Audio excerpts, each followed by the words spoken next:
ဘုန်းတော်အလွန်နှစ်ချိုက်တဲ့ကြိုက်တဲ့နောက်တုတ်တန်လေးတစ်ပုဒ်ပြောပြခြင်းနဲ့အဲ့ဒီတုတ်တန်လေးကိုဘယ်ကနေစပြီးတော့ပြောရင်တော့ဆိုတော့လူတိုင်းကြားဖို့နေတဲ့ဂါထာလေးကနေစပြီးတော့ပြောခြင်းဣဇေဝကိစ္စမာတဗံကောဇေညာမရဏံသူဝေနာဟိနောသင်္ကရံတေနမဟာတေနေနမေစုနာအတိပ္ပယ်ကဘာပြောတာတော့ဣဇေဝကိစ္စမာတဗံလှုပ်တဲ့လှုပ်ထိုက်တဲ့ဒီကောင်းမြတ်တဲ့အလုပ်ကိုဒီကနေ့ပဲလှုပ်ဖြစ်အောင်လုပ်လိုက်ပါတဲ့ဘာဖြစ်လို့လဲဆိုတော့ကောဇေညာမရဏံသူဝေမနေ့ဖြန်မှာရှင်သန်ခွင့်ရဦးမယ်မရဘူးဆိုတာကိုဘယ်သူမှအတိအကျမသိနိုင်လို့ပါတဲ့ဘာလို့မနေ့ဖြန်မှာရှင်သန်ခွင့်ရဦးမယ်မရဘူးလို့ဘာလို့မသိနိုင်တာတုံးဆိုတော့နာဟိနောသင်္ကရံတေနမဟာတေနေနမေစုနာမဟာတေနေနမေစုနာများစွာသောစစ်တီရှိသောတေမင်းနဲ့နာဟိနောသင်္ကရံတေနတို့တွေမှာဘယ်နေ့ဘယ်ချိန်ဘယ်လိုနေထားမျိုးမှာတွေ့ရမယ်ကြုံရမယ်လို့ချိန်ချက်ထားတာမရှိလို့ပါပဲတဲ့နော်အလွန်မှစိတ်ထဲမှာဆွေးမြေ့ထားတဲ့ဒေသနာလေးတစ်ပုဒ်လို့ဆိုခြင်းပါတယ်ဟုတ်လားဒီကနေ့ပဲလှုပ်တဲ့လှုပ်ထိုက်တဲ့အလုပ်ကိုလှုပ်ဖြစ်အောင်လုပ်လိုက်ပါဘာလို့လဲမနေ့ဖြန်ဆိုတာနေရမယ်မနေရဘူးဆိုတာဘယ်သူမှအတိအကျမသိနိုင်လို့ဘာလို့မသိနိုင်တာတုံးဆိုတော့များစွာသောစစ်တီရှိတဲ့တေမင်းနဲ့တတ္တဝါတွေကဘယ်ချိန်တွေ့ရမယ်လို့ချိန်ချက်ထားတာမရှိလို့တဲ့ဒါများစွာသောစစ်တီရှိသောတေမင်းဆိုတာဒီခန္ဓာကိုယ်ကြီးကိုပြောတာများစွာသောစစ်တီရှိတယ်ဆိုတာကအမျိုးမျိုးသောအကြောင်းတရားတွေကြောင့်ခန္ဓာကိုယ်ကြီးဟာပျက်စီးသွားနိုင်တယ်ဆိုတာကိုရည်ညွှန်းတာအကြောင်းမျိုးမျိုးကြောင့်ခန္ဓာကိုယ်ကြီးဟာပြက်နိုင်တယ်ခန္ဓာကိုယ်ကြီးကိုယ်တိုင်ကတေမင်းပဲအကြောင်းမျိုးမျိုးကြောင့်ပြက်နိုင်တယ်ပျက်စီးတဲ့အကြောင်းတရားတွေအများကြီးရှိတယ်အဲ့ဒါကိုကြတော့များစွာသောစစ်တီလို့ဒီလိုရည်ညွှန်းတယ်နော်အဲ့တော့များစွာသောစစ်တီရှိသောတေမင်းဆိုတာဘာပြောတာတော့အကြောင်းမျိုးမျိုးကြောင့်ပျက်စီးနိုင်တဲ့ဤခန္ဓာကိုယ်ဟုတ်လားအဲ့တော့ဒီတေမင်းနဲ့ကိုယ်နဲ့ချိန်ထားတာမရှိဘူးဆိုတာတင်စားပြောတာဟုတ်လားအဓိကမျိုးမျိုးသောအကြောင်းတရားတွေကြောင့်ပျက်စီးသွားနိုင်တဲ့ဒီခန္ဓာကိုယ်ကြီးနဲ့မိမိတို့ရဲ့အနေအထားဘယ်ချိန်မှပျက်စီးမယ်ဘယ်ချိန်ကျမှတို့လုံးကြစို့လို့ချိန်ချက်ထားတာတီးလုံးတိုက်ထားတာမရှိဘူးတဲ့ဆိုလိုတာကအကြောင်းအားလျော်စွာဖြစ်ချင်တာဖြစ်သွားနိုင်တယ်ပေါ့နော်ပြောရရင်ရှင်သန်နေရတဲ့ဒီဘဝလေးကမသေးချာမှုမရေရာမှုတွေနဲ့သွားနေတာဘုရုသင်တဘာဝဉာဏ်ပညာနှုတ်နေလို့သာကိုယ့်ဘဝကိုအခိုင်အမာသဘောထားပြီးတော့အနာဂတ်အတွက်အမျိုးမျိုးစဉ်းစားကြံစပြီးတော့နော်နေကြထိုင်ကြပြောကြဆိုကြလှုပ်ကြကိုင်ကြတာတကယ်ကဘုန်းဘုန်းတို့ဘဝရဲ့အခြေအနေမှန်ကဘယ်လိုသဘောနဲ့သွားနေတာတော့မသေးချာမှုနဲ့သွားနေနော်အချိန်မရွေးဘာမဆိုဖြစ်သွားနိုင်တဲ့အနေအထားပေါ့အဲ့ဒါကအမှန်တရားကြီးပဲဒီခန္ဓာကိုယ်ထဲမှာဘုန်းဘုန်းတို့ပျက်စီးဖို့အတွက်ဘယ်လိုຢာတွေဖောက်ပြန်နေတယ်ဘာတွေဖြစ်နေတယ်လို့ဘုန်းဘုန်းတို့မသိနိုင်ဘူးအထူးသဖြင့်အသက်40 50 60အရွယ်တွေဆိုလို့ရှိရင်ဒါမသိနိုင်ဘူးနောက်ကင်ဆာဖြစ်เสียအကြောင်းတရားတွေလည်းအထဲထဲမှာဖြစ်ချင်းဖြစ်နေမှာပဲအကောင်အထည်ပေါ်မလာသေးတာပဲရှိမယ်ပေါ့နော်တချို့ဆိုရင်ဆိုကြပါစို့ဆေးသွားဆေးလို့ကင်ဆာလို့ဖြစ်တယ်ဒါလွန်ခဲ့တဲ့3-4 လလောက်တည်းကစားသူကအထဲမှာတီးဆောက်နေတယ်ကိုသိသလားမသိဘူးသွားစစ်မှသာတွေ့ရတာကိုဟုတ်လားအဲ့ဒါတက်20 30အရွယ်လေးတွေလည်းဖြစ်နေတာမရှိဘူးလားရှိတယ်အဲ့တော့တကယ်ကတော့ဘယ်အရွယ်လို့ကိုပြောဖို့အတိအကျပြောဖို့မလွယ်ပါဘူးเนาะအရွယ်တိုင်းမှာအမျိုးမျိုးသောဆိုးတဲ့အခြေအနေတွေဟာဖြစ်နိုင်တာပဲဒါလည်းပဲခန္ဓာကိုယ်ကြီးရဲ့သဘာဝပဲသူ့ရဲ့ဒီဆောက်ထားပုံကိုကစားတော့ပျက်စီးမှုတွေကိုရှေ့ရှုပြီးတော့ဖြစ်ပေါ်နေတဲ့သဘာဝကြီးပဲဟုတ်လားဘလောက်ပဲခိုင်မာပါတယ်ဆိုတဲ့လူပဲဖြစ်အလွန်ဆုံးနှစ်ပေါင်း100ပိုနေပဲလို့ဒါဘုရားဟောတာဟုတ်လားဒီခေတ်မှာအဲ့လောက်သက်ရှိတဲ့လူလည်းပဲဒါအလွန်ရှားတယ်လို့ဆိုနိုင်ပါတယ်အဲ့တော့ပြောရင်တာကဘာတော့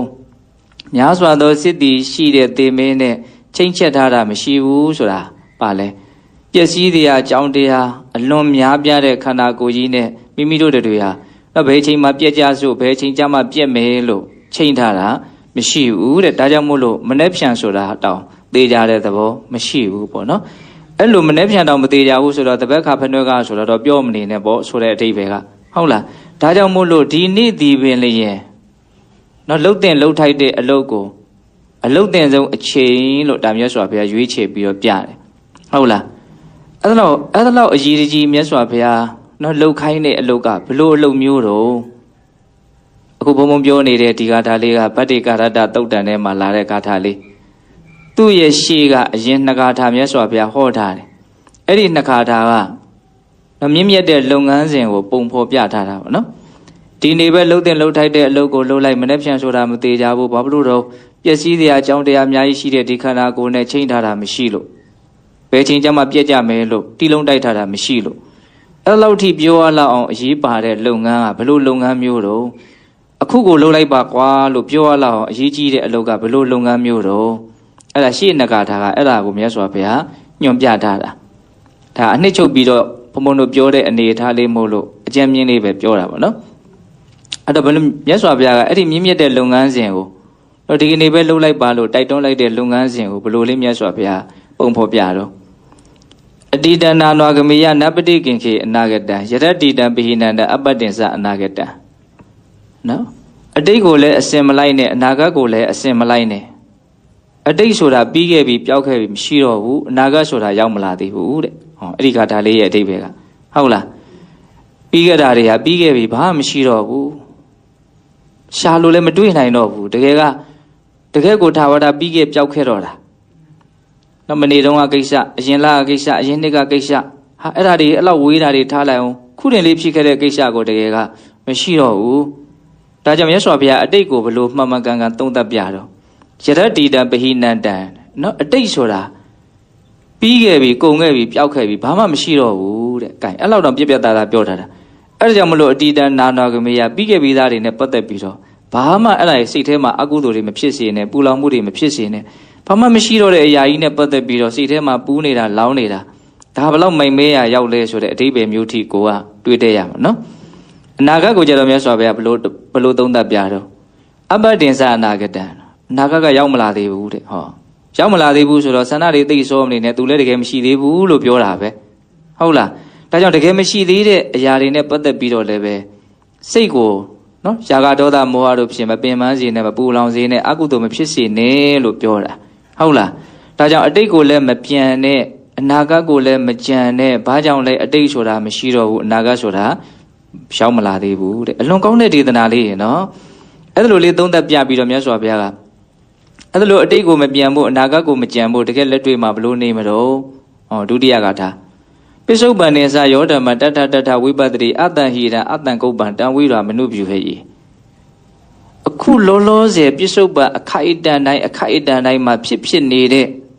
ယုံ nant သဘာဝတရားလေးတွေပုဂ္ဂိုလ်တ attva သဘောမဟုတ်တဲ့ဟုတ်လားအခုလောလောဆယ်ပိစုပန်အခိုက်အတန့်တိုင်းမှာဖြစ်နေတဲ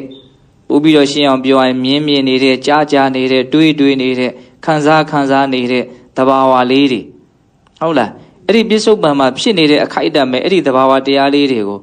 သူတို့ဟာဘယ်လိုသဘောရှိသလဲဆိုပြီးတော့သူတို့ရဲ့သဘောလေးတွေကိုအမှန်မြင်အောင်ကြည့်နေတဲ့ပြစ္ဆုတ်ပံနဲ့စယောဓမ္မတထဝိပတ္တိအခုလောလောဆယ်ဖြစ်နေတဲ့သဘောလေးကိုအမှန်တိုင်းမြင်အောင်ကြည့်နေတဲ့အမှန်တိုင်းမြင်အောင်ကြည့်တယ်ဝိပတ္တိဝိပဿနာဟုတ်လားကိုဘုန်းတို့ရဲ့ဗဂရိမျက်စိကအမှန်တိုင်းမြင်တာမဟုတ်ဘူးအပေါ်ယံအယောင်တွေလောက်ကိုပဲလှတယ်မလှဘူးကြည့်ကောင်းတယ်ကြည့်မကောင်းဘူးလောက်ပဲမြင်တာအပေါ်ယံပဲမြင်တာအဲ့လိုအပေါ်ယံမြင်တော့ကြိုက်တယ်မကြိုက်ဘူးနဲ့ပဲတော့တုံ့ပြန်ပြီးတော့ဆင်းရဲခြင်းနဲ့ပဲအဆုံးသတ်သွားတာပေါ့ဟုတ်လားဒါကြောင့်မြတ်စွာဘုရားကကြည့်ကောင်းတယ်ကြည့်မကောင်းဘူးဆိုတဲ့အမြင်နော်ကြိုက်ခြင်းမကြိုက်ဖြင့်တုံ့ပြန်မှုဆင်းရဲဒုက္ခဖြင့်အဆုံးသတ်မှုအဲ့ဒါတွေမဖြစ်စေဖို့ဟုတ်လားအဲ့ဒီကြည့်ကောင်းတယ်ကြည့်မကောင်းဘူးလို့ထင်နေတဲ့အရာတွေရဲ့အပေါ်မှာအမှန်မြင်အောင်ကြည့်ခိုင်းတာအဲ့ဒါတွေကဘယ်လိုသဘောရှိတုံးတကယ်ကအိဋ္ဌဒုက္ခအနတ္တပဲလေဖြစ်နေတဲ့တရားတွေကအိဋ္ဌဒုက္ခအနတ္တပဲမမြဲတဲ့သဘောမကောင်းတဲ့သဘောနော်ကိုဖြစ်ချင်တိုင်းမဖြစ်တဲ့သဘောသူ့အကြောင်းရှိတဲ့အတိုင်းဖြစ်နေတဲ့သဘောဟုတ်လားမမြဲတဲ့သဘောမကောင်းတဲ့သဘောအကြောင်းရှိသည့်အားလျော်စွာဖြစ်နေတဲ့သဘောအိဋ္ဌဒုက္ခအနတ္တဆိုတာအဲ့ဒါပဲလေဟုတ်လားအဲ့ဒါလိုမျိုးပြစ္ဆုတ်ပံမှာဖြစ်နေတဲ့တရားကိုအိဋ္ဌဒုက္ခအနတ္တအမှန်တိုင်းမြင်အောင်ကြည်နေတဲ့အဲ့လိုကြည်နေလို့ရှိရင်အတ္တဟိရံအတ္တကုပ္ပံအဲ့ဒီကြည်နေတဲ့အခိုက်အတန့်မှာဒီစိတ်ကိုအဲ့ဒီကိုကြည်နေတဲ့အာယုန်တွေကကိုမြင်နေရတဲ့အဲ့ဒီသဘာဝတရားတွေကလောဘဖြစ်အောင်လည်းမဖြားယောင်းနိုင်ဘူးဒေါသဖြစ်အောင်လည်းမဖြည့်ဆည်းနိုင်ဘူးတဲ့ဘလောက်ကောင်းတော့နော်ပြစ္ဆုတ်ပံမှာဖြစ်နေတာလေးကိုကအမှန်တိုင်းမြင်နေတဲ့အခိုက်အတန့်လေးမှာ အဲ့ဒီကိုအမှန်တိုင်းမြင်နေတဲ့အာယုံလေးကကိုယ်စိတ်ကိုຢာကဖြစ်အောင်လဲမဖြားရောက်နိုင်ဘူးဒေါသဖြစ်အောင်လဲမဖြစ်စည်းနိုင်ဘူးဆိုလိုတာကအဲ့ဒီအချိန်မှာစိတ်ကအလွန်ကိုပဲအည်အသွေးရှိတယ်အလွန်ကိုပဲတန့်ရှင်းတယ်ဖြူစင်တယ်ကောင်းမွန်တယ်ဘာလို့လဲဆိုတော့ຢာကဒေါသတို့ဖြင့်နော်ဖြားယောင်းခြင်းဖြစ်စည်းခြင်းကိုမခံရလို့နော်စိတ်မှာအညစ်အကြေးကင်းသွားတာပေါ့နော်အဲ့ဒါလိုနေတဲ့နီးဟာဘဝမှာအမြင့်မားဆုံးအမြင့်မြတ်ဆုံးနေတဲ့နီးလို့ဆိုရမယ်ဟုတ်လားကိုယ်စိတ်မှာနော်ຢာကဒေါသမောဟမဖြစ်အောင်နေတဲ့နီးလောက်ကောင်းတဲ့နီးပဲရှိမယ်တော့ဟုတ်လားဒါကြောင့်ပြစ္ဆုတ်ပံမှာဖြစ်နေတဲ့တရားလေးကိုအနိစ္စဒုက္ခအနတ္တပဲဟဲ့လို့အမှန်သိအောင်အမှန်မြင်အောင်ကြည့်ပြီးတော့နေရှုပြီးတော့နေအဲ့လိုနေလို့ရှိရင်ဒီအာယုန်တွေကဒီသဘာဝတရားတွေကကိုယ်စိတ်ကိုလောဘဖြစ်အောင်လည်းမဖြားရောက်နိုင်ဘူးဒေါသဖြစ်အောင်လည်းမဖြစ်စည်းနိုင်ဘူးအဲ့ဒါလိုနေတဲ့နီးနဲ့ပညာရှိတွေဟာနေကြတယ်တဲ့တန်ဝိတော်မနုပြွေရေးဆိုတာအဲ့ကိုပြောတာဟုတ်လားပစ္စုပန်တင်စယောဓမ္မတထတထဝိပတ္တိအတံဟိရံအတံကုပ္ပံတံဝိတော်မနုပြွေရေးသူကလုပ်ငန်းစဉ်ကိုပြတယ်အလွန်ရှင်းလင်းပြတ်သားတဲ့ဒေသနာတော့နော်ဂါထာနှစ်ပုဒ်ဟုတ်လားပထမဂါထာဘာပြောတော့အတိတ်ဆိုတာပြီးခဲ့ပြီအနာဂတ်ဆိုတာမရောက်သေးဘူးဒါကြောင့်အတိတ်ကိုမပြန်နဲ့အနာဂတ်ကိုမကြံနဲ့အတိအကျပြောရရင်အတိတ်ကိုလည်းစိတ်ကအစဉ်လိုက်မနေနဲ့အနာဂတ်ကိုလည်းအစဉ်လိုက်မနေနဲ့ဟုတ်လားဟိုမိခင်နွားမကြီးရဲ့နောက်ကိုမွေးကားသားနွားငယ်လေးဟာတကောက်ကောက်လိုက်နေတယ်ဘယ်သွားလို့မှ तू ကမပြတ်ဘူးလိုက်နေတာအစဉ်လိုက်နေတယ်ဆိုတော့ခေါင်းထဲမှာအဲ့ဒီဥမာလေးပေါ်လာတယ်မြတ်စွာဘုရားလည်းအဲ့ဒီဥမာလေးခဏခဏပေးတာရှိအဲ့လိုပဲဘုံဘုံတို့စိတ်တွေကအာယုံနောက်ကိုအစဉ်လိုက်နေတယ်တကောက်ကောက်နဲ့လိုက်နေတယ်ဘယ်ပဲလိုက်နေတာများတော့အတိတ်သို့မဟုတ်အနာဂတ်မရှိတော့တာတွေနောက်ကိုလိုက်နေတာနော်မရောက်သေးတာတွေနောက်ကိုလိုက်နေတာနော်လောက်မှန်ပါတော့စဉ်းစားကြည့်နော်ဒါကြောင့်မို့လို့မြတ်စွာဘုရားအတိတ်ကမရှိတော့ဘူးအနာဂတ်ကမရောက်သေးဘူးအတိတ်ကိုအစဉ်မလိုက်နဲ့အနာဂတ်ကိုအစဉ်မလိုက်နဲ့ဘလို့နေရမှာတော့အခုပြစ္ဆုတ်ပံမှာဖြစ်နေတဲ့သဘာဝတရားကိုအမှန်သိအောင်ကြည့်ပြီးတော့နေအဲ့ဒါဆိုလို့ရှိရင်ဒီစိတ်ကလောဘဒေါသမဖြစ်ဘူးအဲ့ဒီလိုမြင်မာတဲ့နေတဲ့နီးနဲ့ပညာရှိတွေဟာနေကြတယ်တဲ့ဒါနေနီးအကောင်းဆုံးအကျင့်မြတ်ကိုမြတ်စွာဘုရားညွှန်ပြတာဟုတ်လားအဲ့ဒီလိုနေတဲ့နီးနဲ့ဘယ်သူတွေနေကြတာတော့အမျှော်မြင်ရှိတဲ့ဉာဏ်ရှိတဲ့လူတွေဟာနေကြတယ်တဲ့အဲ့ဒီနှစ်ဂါထာပြီးမှသောသောဂါထာကိုမြတ်စွာဘုရားဟောတာနော်ဣဇေဝကိစ္စမာတ္တပံဒီကနေ့ပဲလှုပ်တဲ့လှုပ်ထိုက်တဲ့အလွန်မမြင့်တဲ့အဲ့ဒီအလုပ်ကိုလှုပ်ဖြစ်အောင်လှုပ်လိုက်ကောဇင်ညာမတဏံသူ့ဝေမနေ့ဖြံမှာရှင်တန်ခွင့်ရအောင်မယ်မရတော့ဘူးဆိုတာဘယ်သူမှမသိနိုင်ဘူးဘာကြောင့်မသိနိုင်တာတော့အကြောင်းပြချက်အလွန်ကောင်းတယ်နော်မဟာတိနေနမေစုနာများစွာစစ်တီရှိသောတေမင်းနဲ့နာဟိနောသင်္ကရတေနတတ္တဝါတွေဟာချိန်ထားတာမရှိဘူးပျက်စီးတွေကအကြောင်းတရားအလွန်များတဲ့ဒီခန္ဓာကိုယ်ကြီးနဲ့တတ္တဝါတွေဟာဘယ်ချိန်မှတို့သေးကြမယ်ဘယ်ချိန်မှတို့ပျက်စီးကြမယ်လို့နော်တီလုံးတိုက်ထားတာချိန်ထားတာမရှိဘူးတဲ့ဟောဆိုလိုတာကသောသောကပြောတဲ့အလွန်မွန်မြတ်တဲ့အဲ့ဒီဝိပဿနာအကျင့်ကိုနော်အဲ့ဒီလိုခံယူချက်နဲ့အော်မနေ့ပြန်တော့မှငါရှင်ဖို့မသေးကြဘူးဆိုတဲ့ခံယူချက်နဲ့စဉ်းစားကြည့်နော်ဒီခံယူချက်မျိုးဖုံဖုံတို့မှာရှိဖို့မလွယ်ဘူးနော်မနေ့ပြန်တော့ငါမသေးကြဘူးဆိုရပါစို့မနေ့ပြန်မှာမုတ်ချကိုသေမဲ့လူတယောက်သေတံပေးခံရလို့ပဲဖြစ်စီဒါမှမဟုတ်တစုံတစ်ခုသောအကြောင်းကြောင့်သူကြိုတိနေတယ်ကြိုတိနေလို့ပဲဖြစ်စီမနေ့ပြန်သေတော့မယ်သူ့ရဲ့ရှင်သန်မှုကဒီနေ့တည်းရဲ့ပဲရှိတော့တယ်ဆိုရင်ကိုမြန်းတကယ်လို့အဲ့လိုဖြစ်ခဲ့မယ်ဆိုရင်ဘာလုပ်မလဲစိတ်တွေကဘလို့တွေတွေးမယ်လို့ထင်လဲစဉ်းစားကြည့်နော်အကောင်းဆုံးလုပ်ကိုပဲလုပ်မှာနော်ဟုတ်တယ်မဟုတ်လားအဲ့တော့အဲ့လောက်ဝေးဝေးမဟုတ်ပါဘူးအဲ့ဒါတည်းပို့ပြီးတော့နီးနီးကက်ကတွေးကြည့်ခဏနေရင်ကိုတည်တော့မယ်လို့များသိခဲ့မယ်ဆိုရင်ဒါအခုချိန်မှာတော့ဒီလိုအနေအထားမျိုးကြီးတွေးဖို့ဆိုတာအဝေးရှိသေးတယ်လို့ကိုကထင်နေပြီမလို့တေချာတာကတော့တစ်ချိန်ချိန်မှာအဲ့ဒီအနေအထားရောက်အောင်ပါနော်ဟာငါတော့ခဏနေရင်တည်တော့မှနဲ့တူပါရဲ့ဆိုတဲ့တော့အတွေးမျိုးတွေးရတဲ့အနေအထားကိုဘုံဘုံတို့တွေဟာမုတ်ချရောက်မှာနော်အဲ့ဒီမရောက်သေးပေမဲ့လို့ရောက်လာမယ်အဲ့ဒီအခြေအနေကိုအခုကြိုးပြီးတော့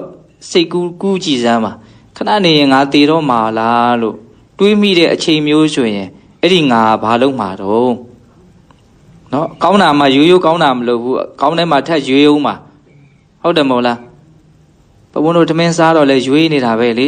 ဟင်းတွေအကုန်လုံးကစားလို့ရတဲ့ဟင်းတွေကြီးပဲဒါအကောင်းလေးတွေကြီးချက်ထားတာပဲလေရေထက်လဲတန်တန်လေးထည့်ထားတာစီလဲအကောင်းလေးတွေအကုန်လုံးချက်ထားတာအဲ့ဒါတောင်မှဟင်းခွက်ထဲရောက်ပြီဆိုတော့ထပ်ပြီးတော့မလုပ်သေးတော့ရွေးသေးတယ်နော် ရွေးပြီးတော့ပကံများတဲ့ရောက်တော့လည်းပဲအကောင်းဆုံးထင်တာကိုပဲတစ်ခါထပ်ပြီးတော့အရင်ရွေးပြီးတော့စားပြန်တာပဲဟုတ်လားအမြဲတမ်းရွေးနေတယ်အဲ့လိုပဲဘုန်းတို့စိတ်ကရွေးချယ်မှုနဲ့နေတာပေါ့အဲ့တော့ငါခဏနေသေးတော့မှလားဆိုတဲ့အတွေးမျိုးတွေးရပြီဆိုရင်ပထမကောင်းတာကိုမြန်မြန်ကိုမကောင်းတာတော့စင်းရင်းတဲ့ကိုမထည့်တော့ဘူးဟုတ်လားကောင်းတာကိုလုံးအဲ့ဒီကောင်းတာကိုမှကောင်းတာတွေတဲကမှပို့ပြီးတော့ကောင်းတဲ့ထက်ကောင်းတဲ့အရာကိုထပ်ပြီးတော့မလုပ်မလို့ရွေးချယ်စီစီအောင်မယ်အမေဆိုဖေကလည်းအဲ့ဒါကိုရွေးပြတယ်လို့ဘုံဘုံကထင်ပါတယ်မနေ့ဖြန်တောင်မသေးကြတော့ဘူးလို့နော်အမြင်ရှိတဲ့လူတယောက်ကဒီနေ့ဘာလုပ်မလဲဒီနေ့ဘာလုပ်မလဲအကောင်းဆုံးလုပ်ကိုလုပ်မယ်အဲ့ဒီအကောင်းဆုံးလုပ်ကရှေ့နှခါထားနဲ့ပြောထားတယ်နော်အတိတ်ကပြီးခဲ့ပြီမရှိတော့ဘူးအနာဂတ်ကမရောက်သေးဘူးနော်ဒါကြောင့်အတိတ်ကိုလည်းမပြန်နဲ့အနာဂတ်ကိုလည်းမကြံနဲ့အခုလောလောဆယ်ပြစ္ဆုတ်ပံဖြစ်နေတဲ့သဘာဝတရားတွေကိုသာနော်အမှန်ကန်သိအောင်ကြိုးစားပြီးတော့သွားဒါဆိုရင်အဲ့ဒီစိတ်ဟာနော်လောဘဒေါသကင်းတဲ့အတွက်ကြောင့်အလွန်မှတန်ဖိုးရှိတဲ့အဆင့်မြင့်စိတ်ဖြစ်အောင်လေ့ကျင့်ရရောက်တယ်ဒီလိုနေနည်းနဲ့ပညာရှိတွေကနေကြတယ်အဲ့ဒါပြီးတော့မှဒီခါထားလေးကိုဟောတာဟုတ်လားမနေ့ဖြန်တောင်နေဖို့မသေးကြဘူးလို့ဟုတ်လားအမြင်ရှိတဲ့လူတယောက်ကဒီနေ့အလုတ်တင်ဆုံးလုပ်ကိုသူလှုပ်လိုက်မယ်ပေါ့နော်အဲ့ဒီနီးနဲ့မြတ်စွာဘုရားတိုက်တွန်းတာအဲ့ဒါမှနေကုန်းကျုပ်နောက်ဆုံးခါထားလေးကပါလာတော့ဧဝံဝိဟာရိအာတာပိဟောရတမတ္တန္တိတံတံဝေဘတ်တေကရတောတိတန်တောအာစိခိတေမုနိဟုတ်လားအဲ့ဒီလိုမနေ့ပြန်တောင်မှမသေးကြတော့ပါဘူးဒီနေ့ကိုပဲဒီအလုပ်ကိုလုပ်တော့မယ်ဆိုတော့ဒီနေ့လည်းပဲအချိန်နေသိပ်ပြီးတော့ဖြုံးနေတော့မှမဟုတ်နော်ဒီအလုပ်ကိုပဲဆက်တိုက်သူရသလောက်ကြိုးစားပြီးတော့လုပ်သွားမှာဟုတ်လားအဲ့ဒီစိတ်ကူးမျိုးနဲ့အဟောရတမတ္တန္တိတံနေရောညင်ရောတဲ့ဟောညတောင်မအိတော်ဘူးသူကနေရောညင်ရောမပြင်းမရိအတ္တန္တိတံဆိုမပြင်းမရိနေရောညရောမပြင်းမရိဧဝံဝိဟာရိအာတာပိပြင်းထန်တဲ့လုံလဝရိယနဲ့အဲ့ဒီအလုတ်ကိုလှုပ်ပြီးတော့နေတဲ့ပုဂ္ဂိုလ်ကိုတံဝေဘတ်တေကရတောတိတဲ့ဒီလိုကတော့ကောင်းသောညရှိတဲ့ပုဂ္ဂိုလ်ပဲလို့နော်တန်တောအာစိခိတေမုနိကိလေသာငြိမ်းအေးတော်မူပြီးဖြစ်ကြတဲ့နော်ဘုရားရှင်ကိုရောမြတ်ကြီးတွေကအဲ့ဒါလိုချီးမွမ်းကြတယ်တဲ့ဟုတ်လားဒါကနေ့မှာနော်နေနေတဲ့အချိန်တွေမှာအကောင်းဆုံးနေမှညအိပ်ဆက်တဲ့အချိန်မှာနောင်နာကင်းကင်းနဲ့ပီတိနဲ့ပတ္တိနဲ့ကောင်းကောင်းအိပ်ရမှာဒါကဘုံဘုံကအပေါ်ယံကောင်းသောညရဲ့အတိတ်ပဲလေးကိုတွေးကြည့်တာပါဟုတ်လားနေ့မှာကောင်းကောင်းနေမထားဘူးခပ်ပေါ့ပေါ့ပဲနေထားတယ်ဆိုညအိပ်ဆက်ခါနေမှာနော်ကောင်းကောင်းနေထားတဲ့နေ့လောက်ကတော့ပီတိဖြစ်မှာမဟုတ်ဘူးကောင်းကောင်းနေထားတဲ့နေ့လောက်ကတော့စိတ်ထဲမှာနှစ်သက်မှုဝမ်းမြောက်မှုကြည်လင်မှုချမ်းသာမှုရှိမှာမဟုတ်ဘူးနော်နေ့မှာကောင်းကောင်းနေထားတယ်ဆိုရင်ညဘယ်လိုဖြစ်သွားမလဲဟာအရန်ကောင်းသွားမှာဟုတ်လားအဲ့ရတာကိုစချမ်းသာသွားမှာနော်ဟုတ်လားဒါကြောင့်ကောင်းသောညလို့ပြောတဲ့စကားလေးရဲ့အဓိပ္ပာယ်ကလည်းစဉ်းစားရကောင်းတယ်နော်ဗတ္တိကာရတ္တကောင်းသောညနော်ဂါထာ၄ပုဒ်နော်အဲ့ဒါဒီဂါထာ၄ပုဒ်ကိုမြတ်စွာဘုရားလက်ထက်ကနော်နတ်ပြည်လောကမှာတောင်မှထင်ရှားတယ်အဲ့ဒါတချို့နတ်တွေဟာဒီဂါထာ၄ပုဒ်ကိုအရကျက်ထားတာတောင်ရှိတယ်လို့ပြောတယ်ဟုတ်လားတချို့ဆိုရင်ယဟန်တွေကိုလာပြီးတော့တိုက်တွန်းတာရှိတယ်ဒီဂါထာတွေအကျယ်အကျဉ်းတွေရဲ့အဓိပ္ပာယ်ကိုနားလည်အောင်လုပ်ပြီးတော့ရွတ်အံတရစေမယ်ဆိုလို့ရှိရင်အလွန်မှအကျိုးကြီးတယ်ဟုတ်လားဘုံကတော့အဓိပ္ပာယ်အလွန်ကောင်းလို့နော်ပရိဒီပါတွေရွတ်တာလည်းပဲရွတ်ဖို့အလွန်ကောင်းပါတယ်ဟုတ်လားဂုဏ်တော်တွေမေတ္တာတွေရွတ်တာအလွန်ကောင်းပါတယ်ဟုတ်လားသို့တော့ဒီဂါထာတွေကိုလည်းပဲရွတ်တဲ့တယ်လို့မထင်ဘူးလားနော်ဘာမှမကြောက်ဘူးနော်ခဏလေးကိုယ့်ရဲ့ဒီမေးလျော့နေတဲ့စိတ်ကိုတဖန်ပြန်ပြီးတော့နော်အစ်စ်ပြန်လုပ်ပေးရနှုတ်ဆွပေးရလဲရောက်မယ်ပေါ့နော်ဘဝမှာဘယ်လိုနေရမယ်ဆိုတာလေးကိုဒါမြတ်စွာဘုရားရဲ့ဆန္ဒပေါ့မြတ်စွာဘုရားရဲ့ဖြစ်စေခြင်းတဲ့သဘောလေးတွေလည်းပဲဒီထဲမှာထင်းထင်းရှားရှားမတွေ့ရဘူးလားတွေ့ရရနော်အလွန်ကောင်းတယ်ဟုတ်လားအတိတ်ဆိုတာပြီးခဲ့ပြီအနာဂတ်ဆိုတာမရောက်သေးဘူးဒါကြောင့်အတိတ်ကိုမပြန်နဲ့အနာဂတ်ကိုမကြံနဲ့အခုလောလောဆယ်ဖြစ်နေတာလေးကိုအနိစ္စဒုက္ခအနတ္တလို့အမှန်သိအောင်ကြိုးစားပြီးတော့နေဒါဆိုရင်ဒီစိတ်ဟာလောဘဖြစ်အောင်လည်းအဖျားရောက်မခံရဘူးဒေါသဖြစ်အောင်လည်းအဖျက်ဆီးမခံရဘူးအဲ့လိုနီးနဲ့ပညာရှိတွေဟာနေကြတယ်ဒီမြင့်မြတ်တဲ့အလုပ်ကိုဒီနေ့ပဲလုပ်လိုက်မနေ့ပြန်ဆိုတာမသေးကြဘူးဘာလို့မသေးကြတာတော့ပျက်စီးတဲ့အကြောင်းတရားမျိုးစုံရှိတဲ့ခန္ဓာကိုယ်ကြီးဖြစ်နေလို့မနေ့ပြန်မသေးကြတာဟုတ်လားအဲ့ဒီလိုစိတ်ဓာတ်မျိုးနဲ့နေရောညာရောမပြင်းမကြီးပြင်းပြင်းထန်ထန်ကြိုးစားမယ်ဆိုရင်အဲ့ဒီလိုပုံကိုမျိုးကို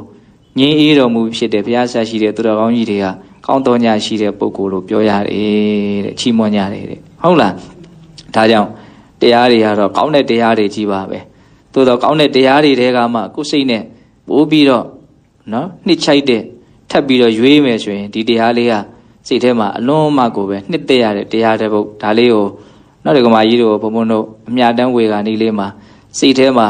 နော်ကုသိုလ်အစွမ်းတတ္တိတွေပုံမှုပြီးတော့ထက်မြက်စေဖို့ကုသိုလ်တရားတွေပို့ပြီးတော့ဖြူစင်စေဖို့နှလုံးသွင်းဆင်ခြင်ဖို့ဒါလေးကိုပြောပြပါတယ်ဟုတ်လားဒါဆိုရင်လှူဒန်းထားတဲ့ကုသိုလ်ရှိတယ်သီလဆောက်တည်ထားတာရှိတယ်အခုတရားနာရင်ဖြင့်တမာရီပညာကုသိုလ်ကောင်းမှုများလဲအထိုက်လျောက်ဖြစ်သွားကြတယ်ပေါ့နော်အဲ့ဒီကုသိုလ်ကောင်းမှုတွေမိမိတန်တာမှာရှိနေပြီဆိုရင်ဒီကုသိုလ်ကောင်းမှုတို့ကြောင့်မဉ္ဇဉ်ဘုံညာမျက်နှိပ်ပံကိုမျက်မှောက်ပြုရစေလို့ဆုတောင်းကြရမယ်ဟုတ်လားဒါကြောင့်တရားနာနေကြတဲ့ပေသက်ပေါင်းသူတော်ကောင်းတို့သည်နော်မဉ္ဇဉ်ဘုံညာမျက်နှိပ်ပံကိုလျင်မြန်ထုတ်ချောက်မျက်မှောက်ပြုနိုင်သည့်အထိကြိုးစားအထောက်နိုင်ကြတဲ့သူတော်ကောင်းတွေဖြစ်ကြပါစေတည်း